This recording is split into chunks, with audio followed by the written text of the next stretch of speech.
Assalamualaikum and hello to Ms. Janiwati. Today our group would like to present the analysis on EKSA implementation towards Accountant General's Departments of Malaysia. This study consists of several important elements including the brief explanation of EKSA, the background of Accountant General's Departments of Malaysia, the implementation of EKSA towards the Accountant General Departments of Sarawak State, and the benefits of implementing EKSA towards the public agency.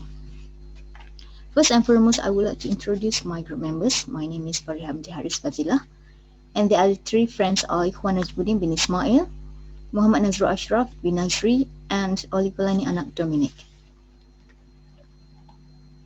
In the year of 2015, the Malaysia Administrative Modernisation and Management Planning Unit, recognized as MAMPU, was successfully published the new implementation guidelines for the conducive public sector ecosystem EKSA in replacing the old 5S guidelines that was issued on May 2010. The 5X practices was actually originated from Japan. Seiri, Seito, Seiso, Seiketsu, and Shitsuke are respectively mean sort, set in order, shine, standardize, and sustain were introduced in Malaysia in the middle of 1980s. This concept was mainly used by private sector companies to enhance improvement, quality, comfort, and safety in their work placement. EKSA is not created to eliminate the 5S principles, but it is actually an effort in rebranding the 5X practices, and it is designed to be compatible with the current changes and requirements in the government sector. The one-size-fits-all approach previously practiced was found to be inadequate to meet the needs of the diversity of government agencies at present. Now let's move on to the next topic with my group member, Ikhwan Najmuddin.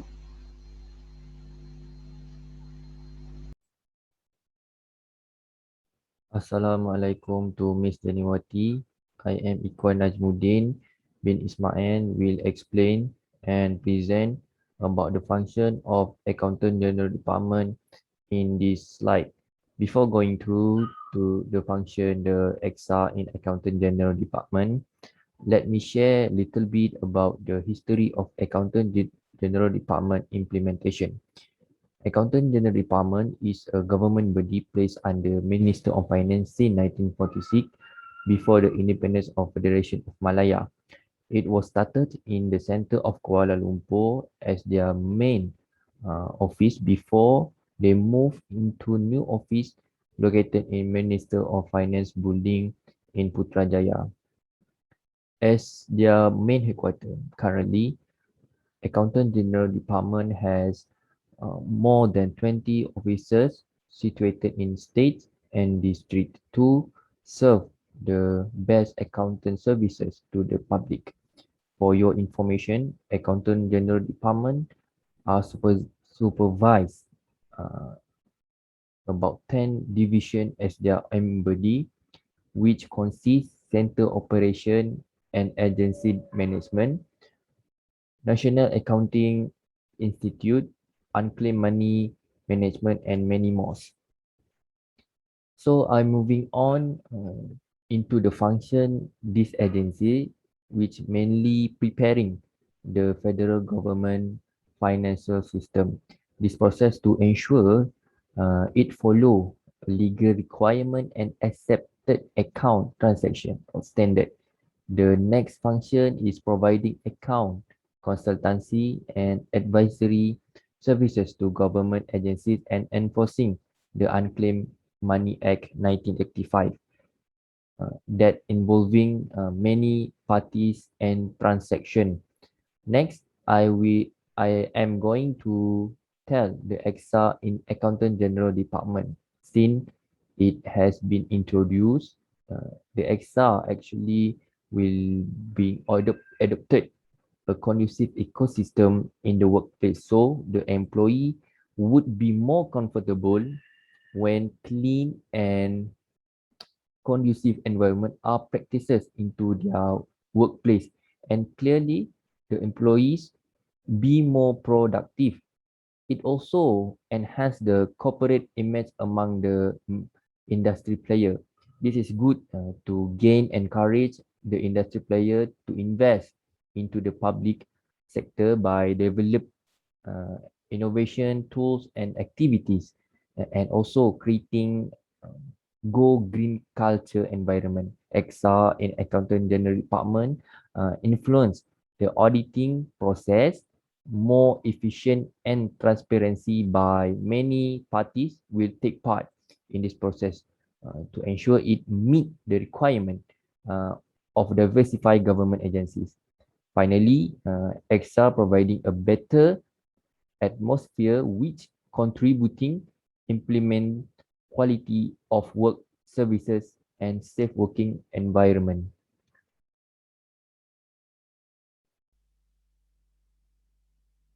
Mampu has created guidelines on implementing EKSA towards all of government units in Malaysia. There are 4 steps involved in implementing EKSA: the formation of committee, the formation of zone division or working sector, training, and launching. The formation of committees can be seen through the complete organizational chart, which is set by Mampu, headed by the advisor and the chairman, followed by the facilitator, coordinator, secretary, subcommittee, and zone division. Each of the positions has different work field and scope. The advisor and chairman are responsible to determine the direction of EKSA implementation, determine the policy, rules and guidelines, determine the budget and financial resources, appointing coordinator, facilitator and head of subcommittee, and observing EKSA performance. Then the facilitator responsibilities include tasks like providing training and guidelines to the head of zone members, defining zone division, being an intermediary to convey the latest information between the management and the executing group. Meanwhile, the coordinator needs to scheduling the EKSA committee meeting, coordinating EKSA programs, training and audit. Furthermore, the 3 subcommittees have diversities of tasks and purview to be done.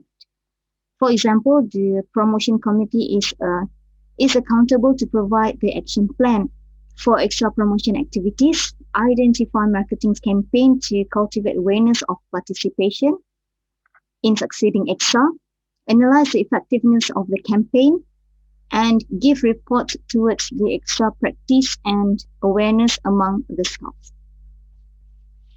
Next, the audit committee should provide audit criteria for EKSA, decide the frequency of audit activities, preparing reports and analyzing the audit decisions.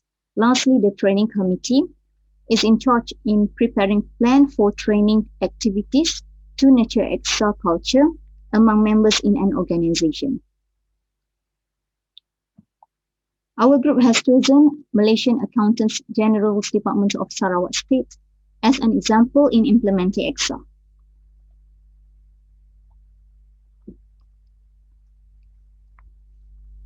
Secondly, EKSA is implemented by forming the zone division or working sector, which emphasizing on creating specific responsible area or zone for EKSA.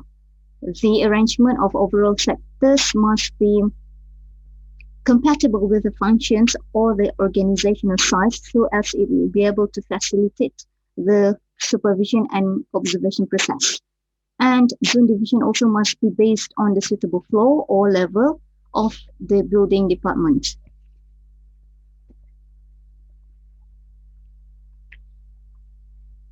In fact, Sarawak State of AGD has 3 zones. For example, Zone Hebat headed by Puan Roja. Based on the provided pictures, we can see their cleaning activities in the hallway in last year. Next,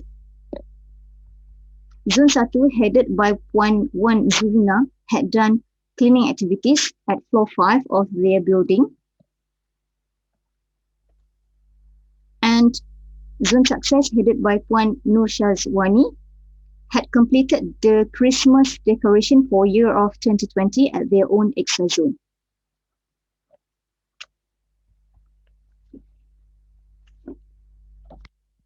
Thirdly, the implementation of EKSA involves training or activities for members as it is purposeful to increase knowledge on EKSA among the agency fellows. Indeed, the Accountant General's Department of Sarawak had organized beneficial activities for EKSA, and it involves with activities that suit to their group's roles and functions. For example, a training committee had prepared the invitation for a discussion on standardizing Excel in March this year. Meanwhile, the promotion committee had promoted on Excel quiz in April, and the audit committee had also sent an email to the staff dated on 31st of March 2021 regarding on Excel audits for the month of June. Finally, launching is the last phase for the implementation of EKSA. It is an attempt or a sign for starting the program.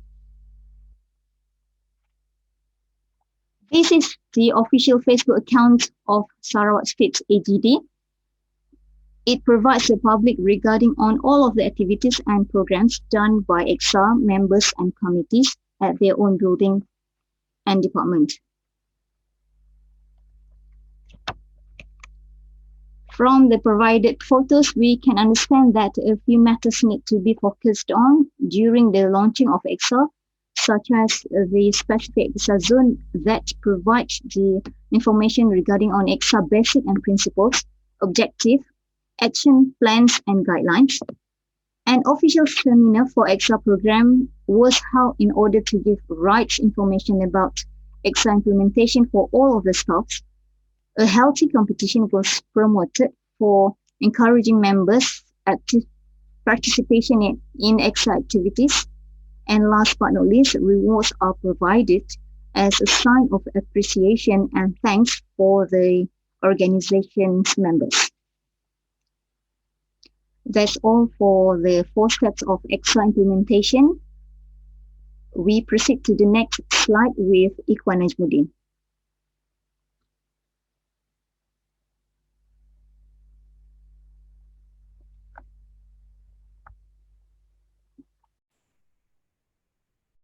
This time, I will be going briefly in more details about the benefit of EKSA implementation towards government sector. There are many points regarding benefit of EKSA. However, I will simplify into 6 points to make it simple, but it compact. So, the first point of the benefit of EKSA implementation is to enhance the teamwork spirituality.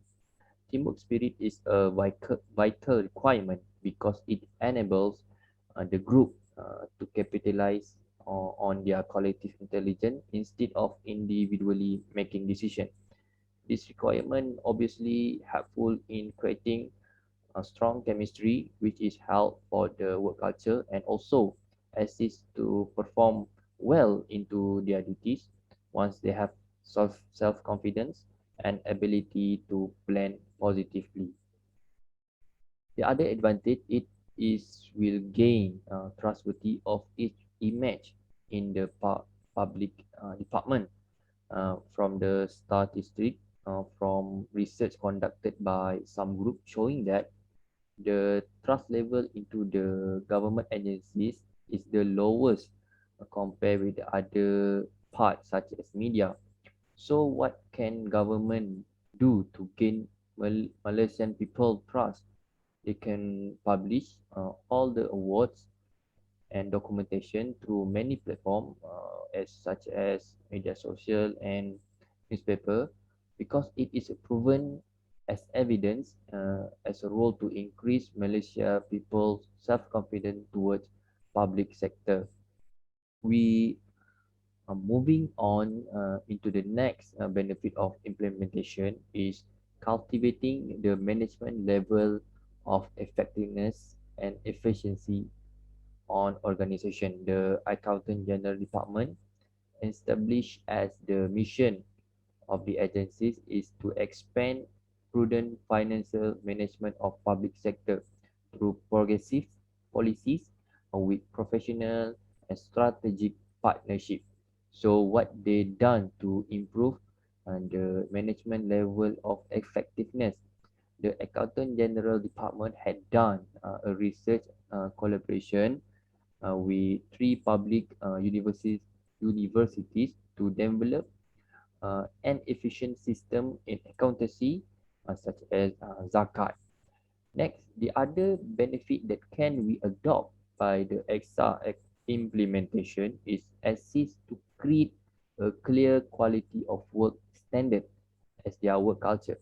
The KPI stand for Key Performance Indicator has been introduced by government as the measurement for staff performance annually. This method is introduced to ensure the quality of works achieve the standard that government targeted for every agency. Referring this method indirectly increase the quality and keep consistent as the continuous improvement basis. It also will create top quality of workplace environment, which is comprising cleanliness, smartness, and well organized equipment. Why all this matter? This is matter for a good working environment that shall assist the employees to be more ideal, more secure, more healthy, and feel comfortable during working hours. From these approaches, would make employees to feel value and satisfied at work as well. Last but not least, the implementation of EKSA will generate the skill set of creativity among staff and environment in the workplace. Being creative in environment will recover the ability to attract uh, and retain employees. It may attract more talented professionals to contribute their ability uh, in every circumstances.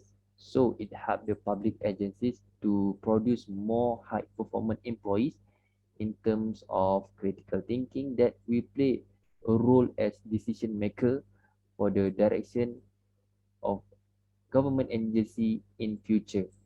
So what can we learn to finalize the to finalize and the finalize the implementation of EKSA is the Accountant General Department should encourage uh, and, and adopted the 5S practices among the AGM Accountant General Department members, because sooner it will improve their personal attitudes such as teamwork, collaboration, communication, and mental health.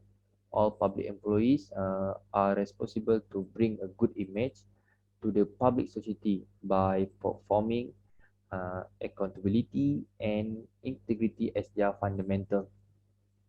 Before I end my slide presentation, again I want to thank Ms. Keniwati for having time to watch our group presentation. So that's all for my group presentation today. Thank you very much.